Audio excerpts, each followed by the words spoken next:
The rain hammered against the windows of the military recruitment office as Sarah Mitchell stood before Colonel James Hartford's desk, her hands trembling slightly as she clutched her worn leather folder. The fluorescent lights cast harsh shadows across the colonel's weathered face, and his steel-gray eyes scrutinized her with the intensity of a man who had seen too many lies and half-truths cross his desk. Sarah had traveled 300 miles to reach this moment, sleeping in bus stations and surviving on vending machine sandwiches. At 28, she carried herself with a quiet dignity that spoke of hardships endured and battles fought, though not the kind the colonel was accustomed to hearing about.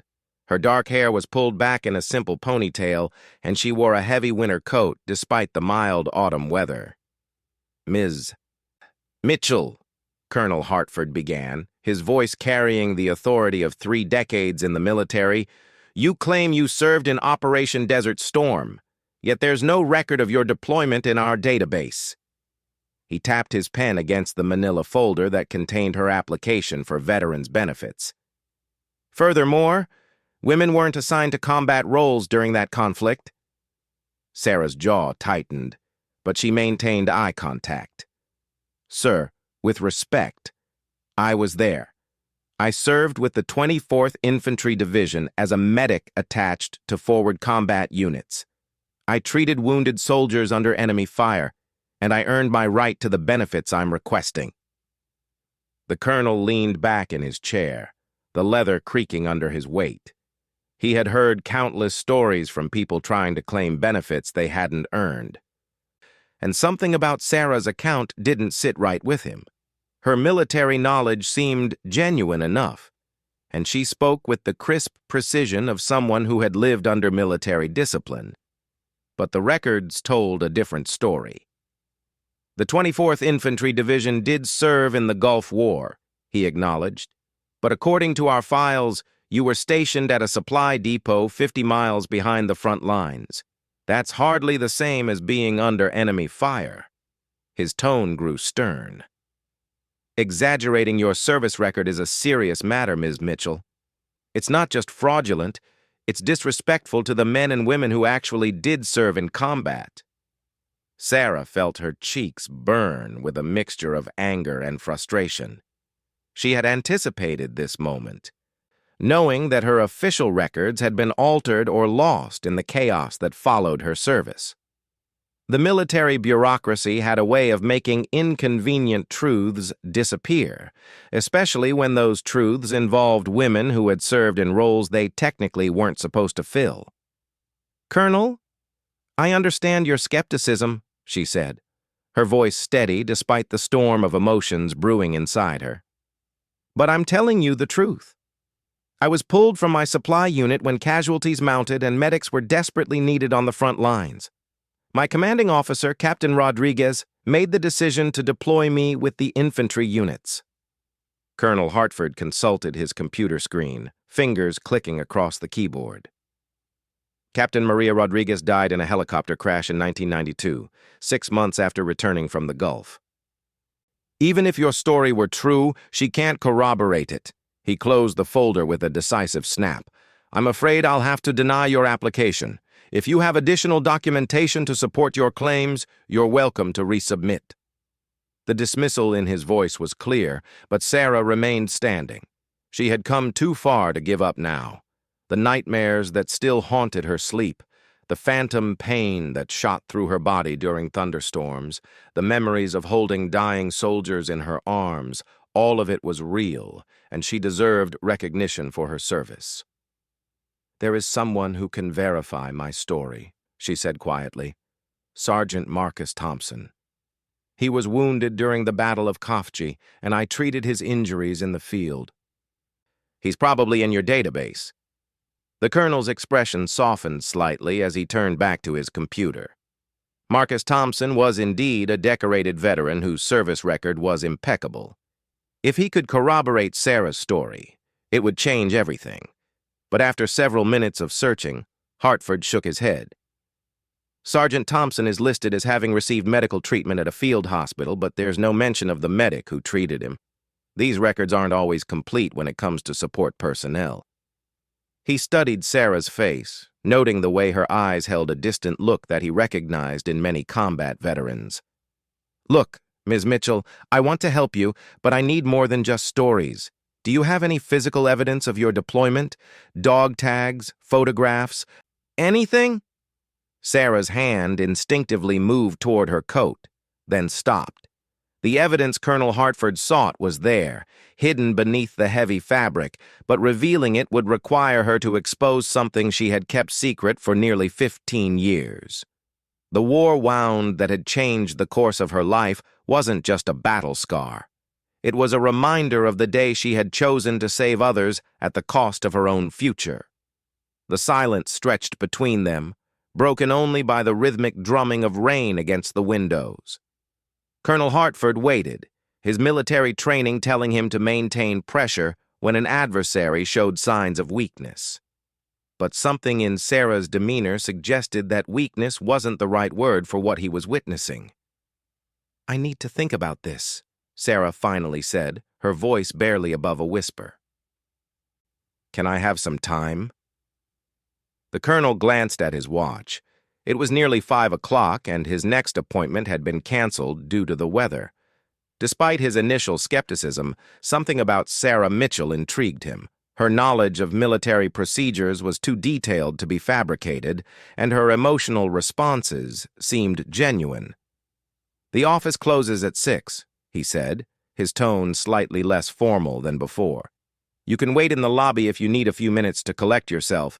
But, Ms. Mitchell, if you don't have concrete evidence of your combat service, there's nothing more I can do for you." As Sarah walked toward the door, Colonel Hartford found himself hoping she would return with proof. In his years of military service, he had learned to trust his instincts about people, and his instincts were telling him that Sarah Mitchell was hiding something important. Whether that something would support or undermine her claims remained to be seen, but he sensed that the truth was more complicated than either of them had initially acknowledged. The lobby was empty, except for a young clerk preparing to leave for the day. Sarah sat in one of the uncomfortable plastic chairs and stared at her reflection in the rain-streaked window. The woman looking back at her appeared older than her 28 years, worn down by struggles that had nothing to do with the physical demands of military service. She thought about the long journey that had brought her to this moment, the years of working minimum-wage jobs because her undocumented service meant she couldn't qualify for veterans' preferences in hiring, the medical bills she couldn't afford because she was denied veterans' health care, the nights she lay awake wondering if anyone would ever believe her story. The war wound beneath her coat throbbed with the dull ache that always accompanied changes in weather. It was a constant reminder of the moment that had defined her service, and the reason her official records had been altered to protect the military from embarrassment. But revealing that wound would mean exposing truths that some people had worked very hard to bury. Sarah closed her eyes and made her decision. The truth was worth the risk. 20 minutes later, Sarah knocked on Colonel Hartford's office door with renewed determination. He looked up from his paperwork, surprised to see her return so quickly. The uncertainty that had marked her earlier demeanor was gone, replaced by the steady resolve of someone who had made a difficult choice. "Colonel, I have the proof you need," she said, stepping into the office and closing the door behind her. "But before I show you, I need your word that what I'm about to reveal will remain confidential until we determine how to proceed." Hartford leaned forward, intrigued. "Ms. Mitchell, I can't promise complete confidentiality without knowing what we're dealing with, but I can assure you that any information relevant to your service record will be handled with appropriate discretion." Sarah nodded, understanding that was the best commitment she could expect. She moved to the chair across from his desk, but remained standing, her hands working at the buttons of her heavy coat. "What I'm about to show you explains why my official records don't match my actual service, and why certain people in the military hierarchy would prefer that my story never comes to light." As she slipped the coat from her shoulders, Colonel Hartford noticed immediately that her left arm hung slightly lower than her right. Sarah wore a simple blue sweater, but the way the fabric draped revealed an unmistakable asymmetry in her frame. She turned slightly, giving him a profile view that made the difference even more apparent. "During the Battle of Khafji, I wasn't just treating wounded soldiers," Sarah began, her voice steady but tinged with old pain. "I was caught in an artillery barrage while evacuating casualties from a forward position. Shrapnel from an Iraqi shell took off most of my left shoulder and damaged my upper arm so severely that field surgeons had to perform an emergency amputation." Colonel Hartford's eyes widened as the implications of her statement sank in. A female medic losing an arm in combat during the Gulf War would have been a public relations nightmare for a military establishment that officially maintained women weren't in harm's way. Sarah carefully pulled her left arm from the sweater sleeve, revealing the extent of her injury. What remained of her arm ended just below where her shoulder joint had once been. The scarring was extensive, telling the story of multiple surgeries and skin grafts. She had clearly worked hard to adapt, using a sophisticated prosthetic that was hidden beneath her clothing, but the evidence of her sacrifice was undeniable. "The official story," she continued, "was that I was injured in a vehicle accident while transporting supplies. That version kept everyone comfortable. I was wounded in the line of duty, but not in a way that challenged military policy about women in combat. My medical records were classified, my unit was sworn to secrecy, and I was quietly medically discharged with full honors."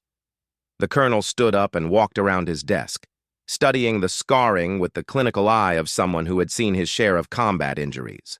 The damage was consistent with explosive shrapnel, and the surgical work bore the hurried marks of battlefield medicine. This wasn't something that could be faked or fabricated. "But something went wrong with the paperwork?" he asked, his tone now completely different from the skeptical interrogation of an hour earlier. Sarah laughed bitterly as she worked her arm back into the prosthetic sleeve. "Everything went wrong. The officer responsible for maintaining my classified medical file was killed in a training accident 2 months after I was discharged. Somehow, in the transfer of his duties, my real medical records disappeared. What remained was the sanitized version. Sarah Mitchell, supply clerk, injured in a non-combat vehicle accident, minimal benefits authorized."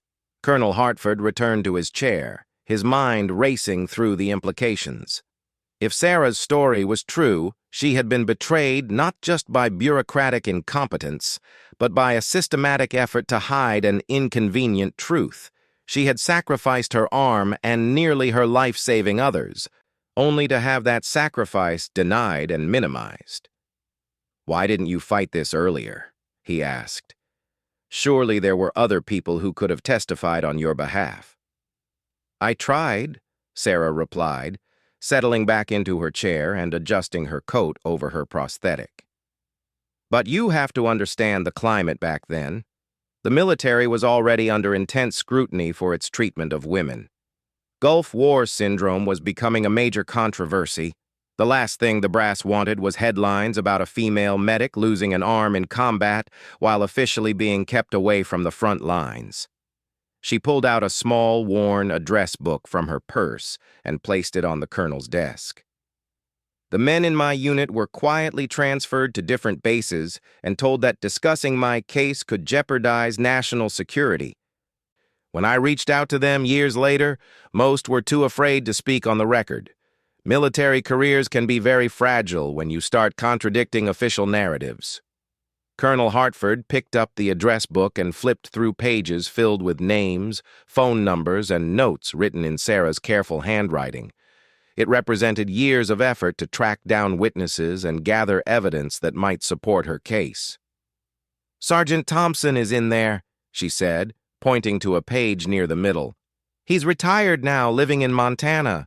When I finally tracked him down last year, he remembered everything. The artillery attack, me dragging him to safety even after I was wounded, the field hospital where they worked on both of us, but he was scared to make an official statement."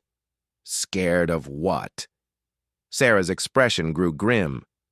His pension, his veterans' benefits, his reputation. Marcus saw what happened to others who challenged the official version of events. There was Corporal Davis, who tried to file a report about what really happened.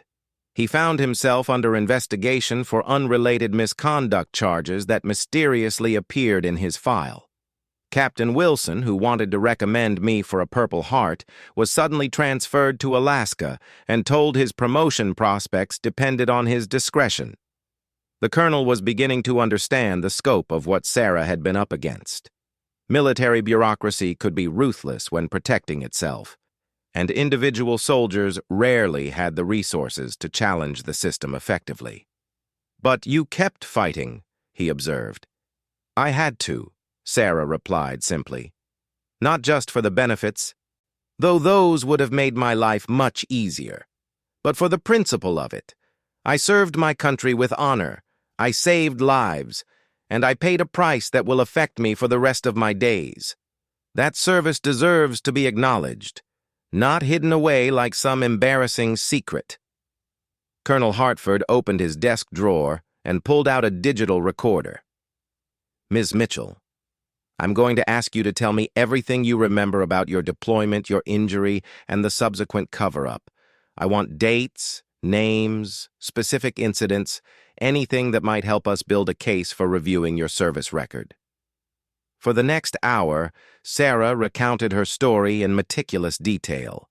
She described the chaos of her deployment, the desperate need for medical personnel that led to her assignment with combat units, the relationships she had built with the soldiers whose lives she had saved, and the horrific day when everything changed. She told him about waking up in a hospital in Germany, learning that her arm was gone, and being visited by a colonel she had never met who explained that her sacrifice would be honored but must remain classified for reasons of national security. She described the months of rehabilitation, the struggle to adapt to her disability, and the growing realization that the promises made to her were being quietly forgotten. As she spoke, Colonel Hartford found himself genuinely moved by her story. This wasn't just about benefits or recognition. It was about a woman who had given everything for her country and been systematically betrayed by the institution she had served. "There's something else," Sarah said as her formal account concluded. "Something I haven't told anyone in 15 years. The colonel waited, sensing that she was about to reveal the most important part of her story.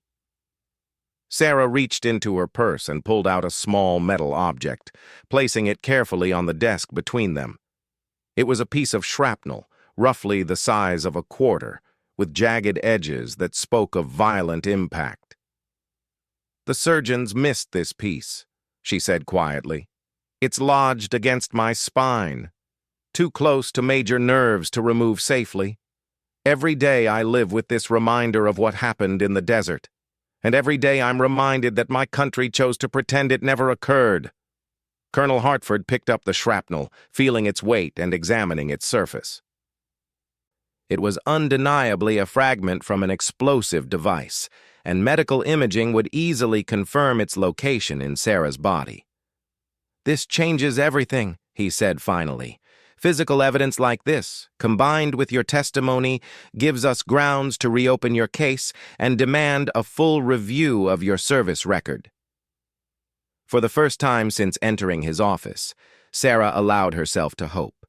But she also knew that challenging the military bureaucracy would require more than just evidence. It would take courage from people in positions of authority who were willing to do the right thing, regardless of the consequences. Colonel Hartford spent the weekend poring over military databases, making phone calls to contacts throughout the Pentagon, and researching the legal precedents for cases like Sarah's. What he discovered both disturbed and motivated him. Sarah Mitchell wasn't the only veteran whose service had been systematically minimized to protect the military's image, but her case was particularly egregious because of the extent of her sacrifice. On Monday morning, he called Sarah at the modest motel where she was staying and asked her to return to his office. When she arrived, she found him accompanied by Major Patricia Lawson, a military attorney who specialized in veterans affairs and service record corrections. "Ms. Mitchell," Colonel Hartford began, "Major Lawson has reviewed your case, and we believe we have grounds not just to correct your service record, but to pursue the benefits and recognition you should have received 15 years ago." Major Lawson opened a thick file folder and spread several documents across the desk. "We've located some of your original medical records in a classified archive. They confirm the nature and extent of your injuries, as well as the circumstances under which they occurred. We've also found testimony from your commanding officer, Captain Rodriguez, that was filed before her death but somehow never made it into your official file." Sarah's hands trembled as she reached for the documents. After so many years of being told that no evidence existed, seeing her own words and those of people who had witnessed her service felt surreal. "Captain Rodriguez recommended you for both a Purple Heart and a Bronze Star with Valor," Major Lawson continued. "Her report details how you continued to treat wounded soldiers even after sustaining your own injuries, and how you single-handedly evacuated 3 casualties from the impact zone while under continued enemy fire." Colonel Hartford leaned forward, his expression serious but supportive. "Sarah, I need to be honest with you about what comes next. Correcting your record and securing your benefits will likely require us to expose the cover-up that's been in place for 15 years. That means some people who were involved in the decision to classify your case may face consequences. Are you prepared for the attention that might bring?" Major Lawson added. "Military Times, veterans advocacy groups, and congressional oversight committees are all going to be very interested in this story once it becomes public." Sarah thought about the question carefully. For years, she had imagined this moment, but she had always focused on the personal validation she sought rather than the broader implications. Now she realized that her case could shine a light on systemic problems that affected other veterans as well. "I've been invisible for 15 years, she said finally. "If telling my story helps other veterans who've been forgotten or ignored, then the attention will be worth it." Over the next month, Colonel Hartford and Major Lawson worked tirelessly to build Sarah's case. They tracked down Sergeant Marcus Thompson in Montana, and with assurances that he would be protected from retaliation, he provided a detailed sworn statement about Sarah's actions during the Battle of Kafji. They located 2 other members of her unit who confirmed her presence in combat zones and her heroic actions under fire.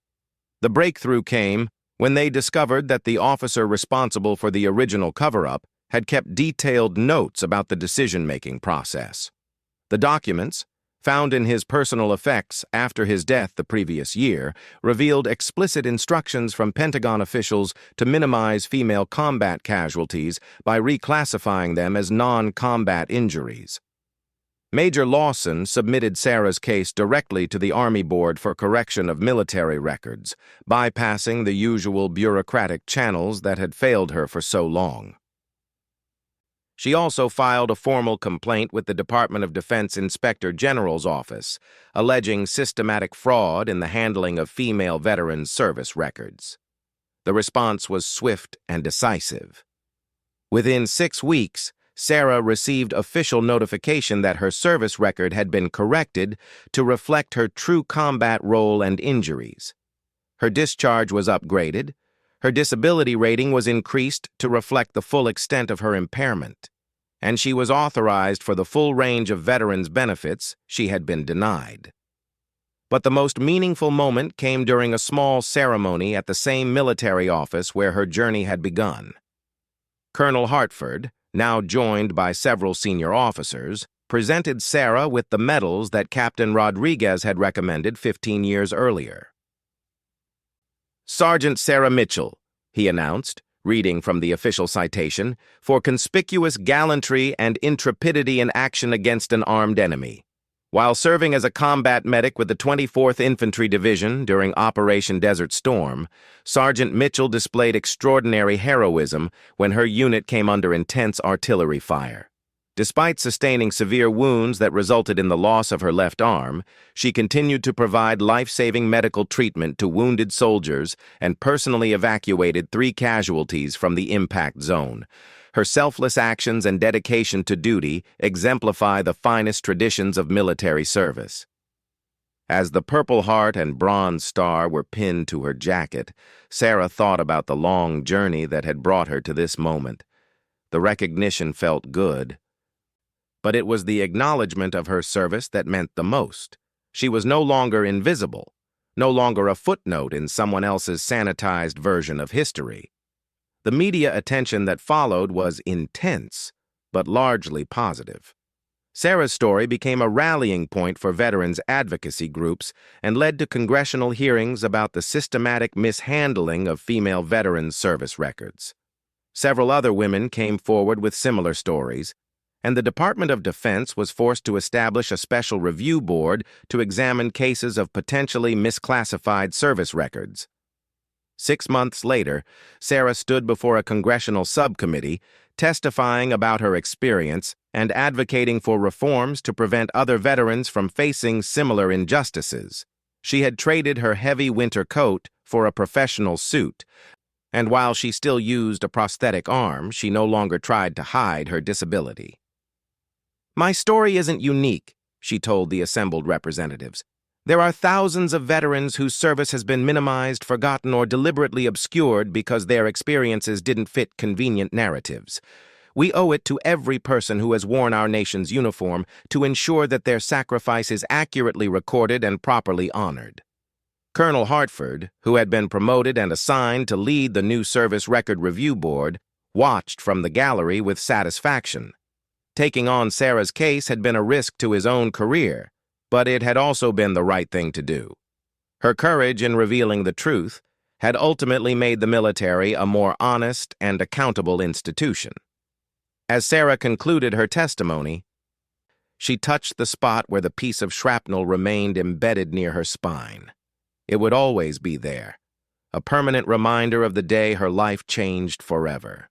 But now it represented something different than it had for 15 years. Instead of being a symbol of betrayal and abandonment, it had become a testament to the power of persistence and the importance of fighting for truth. The war wound that she had hidden beneath her coat for so long was finally serving its proper purpose, not as evidence of shame or something to be concealed, but as proof of service, sacrifice, and the unbreakable spirit of those who answer their country's call to duty. Years later, when other veterans facing similar struggles reached out to her for guidance, Sarah would tell them the same thing Colonel Hartford had told her that rainy afternoon when everything changed. The truth matters, evidence matters, and sometimes the most important battles are fought not on foreign soil, but in the offices and hearing rooms where bureaucrats decide whether our service counts. Her story had become more than just a personal victory. It was a reminder that accountability and justice, while sometimes delayed, could still be achieved by those brave enough to demand them. And in a small military office in a bureaucratic building where thousands of cases were processed every year, Sarah Mitchell's courage had changed not just her own life, but the lives of countless other forgotten veterans whose service finally received the recognition it had always deserved.